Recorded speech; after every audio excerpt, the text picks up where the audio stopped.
Good morning, students. Uh, Today I am going to deliver my lecture on a discussion on Coleridge's theory of fancy and imagination. It is for TDC Part 3 Honours and PG Semester 2nd, CC 7, Unit 3rd. Now, the Biographia Literaria was one of the Coleridge's main critical studies. In this work, he discussed the elements of writing, and what writing should be to be considered genius.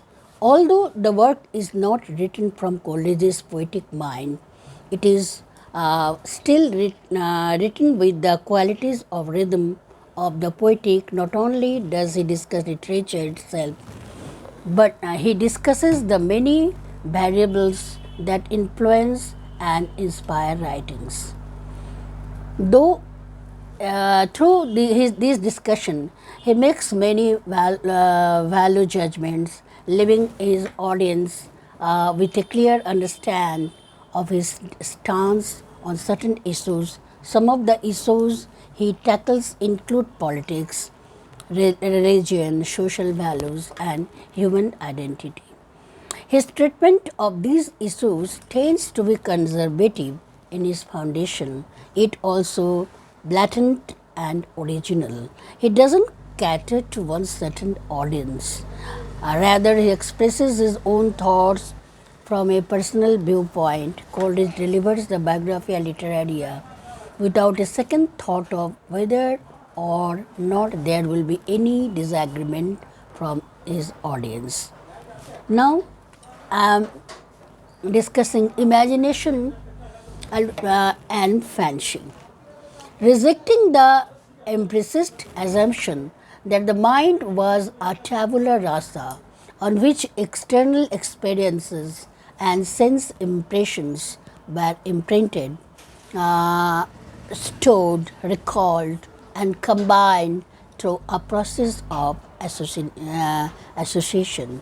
Coleridge divided the mind into two distinct faculties. He labeled these the imagination and fancy. The imagination then I consider either as primary or secondary. The primary imagination I hold to be the living power and prime agent of all human perception, and as a repetition in the finite mind of the eternal act of the creation in the infinite I am. The secondary imagination I consider as an echo of the former, coexisting with the conscious will, yet still as identical with the primary in the kind of its agency and differing only in degree and in the mode of operation. It dissolves, diffuses, dissipates in order to recreate, or whether this process is rendered impossible. Yet still, at all events, it struggles to idealize and unify. It is essentially vital, even as all objects are essentially fixed and dead. Fantasy, on the contrary, has no other counters to play with but fixities and definites. The fancy is indeed no other than a mode of memory emancipated from the world of time and space, where it is blended with and modified by that empirical phenomenon of the will, which is expressed by the word choice. But equally with the ordinary memory, that fancy must receive all its materials ready made from the law of association. Fancy, in Coleridge's eyes, was employed for tasks that were passive and mechanical, the accumulation of fact and documentation of what is seen. I always the apt fancy, Coleridge argued, was too often the adulterator or counterfeiter of memory. 59. The imagination duty, on the other hand, was vital and transformative. A repetition in the finite mind of the eternal act of creation. For Coleridge, it was the imagination that was responsible for facts that were truly creative and inventive, and in turn that identified true instances of fine or noble art. 60. The distinction between fancy and the imagination. The distinction made by Coleridge between fancy and imagination rested on the fact that fancy was concerned that the mechanical operations of the mind, those which are responsible for the passive accumulation of data and the storage of such data in the memory. Imagination, on the other hand, describe the mysterious power which extracted from such data hidden ideas and meanings. It also determined the various operations of constructive and inventive genius. Angel has demonstrated that Coleridge's division of the imagination into the primary and secondary draws the distinction between creative art that are unconscious and those are intentional and deliberate. The primary imagination was for Coleridge the necessary imagination, as it automatically balances and fuses the innate capacities and powers of the mind with the external presence of the objective world that the mind receives through the senses. It represents man's ability to learn from nature. The overarching property of the primary imagination was that it was common to all people. The secondary imagination, on the other hand, represents a superior faculty which could only be associated with artistic genius. It was this aspect of the imagination, one which could break down, was perceived in order to create by an autonomous, willful act of the mind that has no analog in the natural world, which Coleridge associated with art and poetry.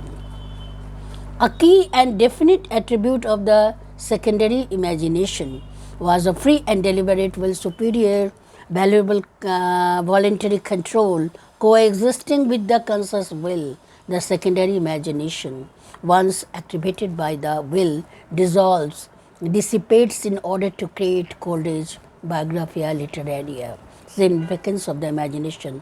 The significance of the imagination for Coleridge was that it represented the sole faculty within man was able to achieve the romantic ambition of reuniting the subject and the object, the world of the self and the world of nature, by establishing the creative act as mimicking the organic principle or one, a divine principle believed to underlie all reality. The romantic theorists shout to establish a harmonious relationship between the ideal world of the subject and the real world of the object. Baker has demonstrated that Coleridge was convinced that the imagination acted as a repetition in the finite mind of the eternal act of creation, in the infinite I am, and that is not only reinforced the notion, the perception was active and creative. It established the cosmos as an organic entity. 65. For Coleridge, the most important aspect of the imagination was that it was the active to the highest degree. The creative act called the whole soul of man into activity. As Baker has argued, the creative act, on the contrary, is the godlike act of power, causing to be imagination, being the divine potency in man, and creative act by which the poet writes the poem is similar to the creative act by which God ordered the world out of chaos. If the poet's creative art is not a creation ex nihilo, it is a process of organic becoming through which the materials are transformed into something absolutely new and also very likely strange. James Walland Baker, The Sacred River. Coleridge's, now we discuss the Coleridge's theory of the imagination. Imagination as exemplastic. Coleridge explained the property of the imagination or exemplastic to shape into one and to convey a new sense. Coleridge, in the 10th chapter of Biographia Literaria, described this ability of the imagination as emplastic. Nothing that is emplastic was a word he brought from the Greek to shape. Coleridge explained that it referred to the imagination ability to shape into one having to convey a new sense. He felt such a team was necessary as it would recollect of my meaning and prevent it being propounded with the usual import of the imagination.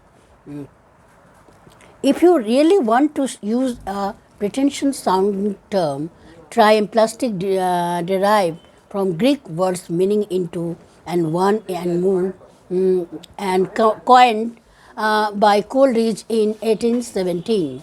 The word means having the function of molding into unity, unifying. The picture derived from the word is of someone, probably a poet, taking images and words feelings from a number of realms of human endeavor and thought and bringing them all together into a poem which writes. This requires a huge effort of imagination, which you might call the emplastic power of the poetic imagination. A decade after its first appearance, a writer could remark, "Nor I trust till Coleridge's favorite word as emplastic over ever become current." Not only did the subject sublime subsume the object, it can also be argued that imagination subsumed the role of fancy within the creative work. Thus, while Coleridge argued that the poet relied on both fancy and imagination when inventing a poem, and that the poet should seek a balance of these two faculties, the active and transformative powers of imagination, negated the contribution of and representative son of fancy. In Coleridge's system, the imagination is ultimately the only faculty which contributed to the creative process. Samuel Taylor Coleridge, on a trip of European continent, lost his early sympathy with political radicalism and became interested in German philosophy, especially the 18th century idealism of Immanuel Kant and the 17th century mystical writings of Jacob Boehme, and in the literary criticism of 18th century dramatist J.E. Lessing. These studies make Coleridge the most influential English interpreter of German Romanticism. Coleridge returned to England in 1806. Between 1808 and 1819, he gave his famous series of lectures on literature and philosophy. The lectures on Shakespeare were apathy, responsible for a renewed interest in the playwright, endowed with an intellect of the first order and an imagination at once delicate and splendid. Coleridge planned to compose various epic poems and a complete system of philosophy in which all knowledge was to be coordinated. However, he failed far short of this target. He has, however, left enough poetry of such excellence as to place him in the first rank of English poets, and enough philosophical, critical, and theological matter to constitute one of the principal intellectually formative forces of his time. His knowledge of philosophy, science, theology, and literature was alike wide and deep, and his powers of conversation, or rather monologue, were almost unique. Major critical works. The evaluation of fundamentally new critical principles in literature is the main achievement of Coleridge's Biographia Literaria 1817. Coleridge also wrote a large amount of practical criticism, much of which helped to elevate the reputations of Renaissance dramatists and poets neglected in the 18th century. According to Coleridge, imagination has two forms of primary and secondary. In the 13th chapter of Biographia Literaria, Coleridge talks of fancy and imagination. Primary imagination is merely the power of receiving impressions of the external world through the senses. It perceives objects both in their parts and as a whole. It is an voluntary act of mind. The human mind receives impressions and sensations from the outside world unconsciously and involuntarily it imposes some sort of order on those impressions, reduces them to shape and size so that the mind is able to form a clear image of the outside world. It is in this way what clear and coherent perception becomes possible. Secondary imagination. The primary imagination is universal and is possessed by all. The secondary imagination makes artistic creation possible. It requires the effort of the will and conscious effort. It works upon what is perceived by the primary imagination. Its raw material is the sensations, impression, and impressions supplied it by the primary imagination. It selects and orders the raw material and receives the remodels it into objects of beauty. It is as in plastic, and it dissolves, diffuses, dissipates in order to create. The secondary imagination is at the root of all poetic activity. It is in the power which harmonizes and reconciles opposites, and Coleridge calls it a magical synthetic power. It fuses the various faculties of the soul, the subjective of the with the objective, the human mind with the external nature, the spiritual with the physical or material. The primary and secondary imagination don't differ from the difference in only degree. The secondary imagination is more active. It is the primary and secondary imagination do not differ from each other in kind. Its difference only of degree. The secondary imagination is more active, more as a result of pollution, more conscious and more voluntary than the primary one. Imagination and fancy differ in kind. Fancy is not a creative power at all, but a mechanical process which receives the elementary images which come to a ready-made, and without altering these, fancy resembles them into a different order from that in which it was received. It only combines what he perceives into beautiful shapes, but doesn't fuse and unify. It's a kind of memory that arbitrarily brings together images, and even though brought together, these images continue to retain their separate and individual properties. They receive no coloring or modification from the mind. Willing suspension of disbelief during the perusal of a poem or the witnessing of a play, there is neither belief nor disbelief, but a mere suspension of belief. Organic wholeness of a poem. Coleridge established that the poem is an organic whole, and its form is determined by its content and essential to that content.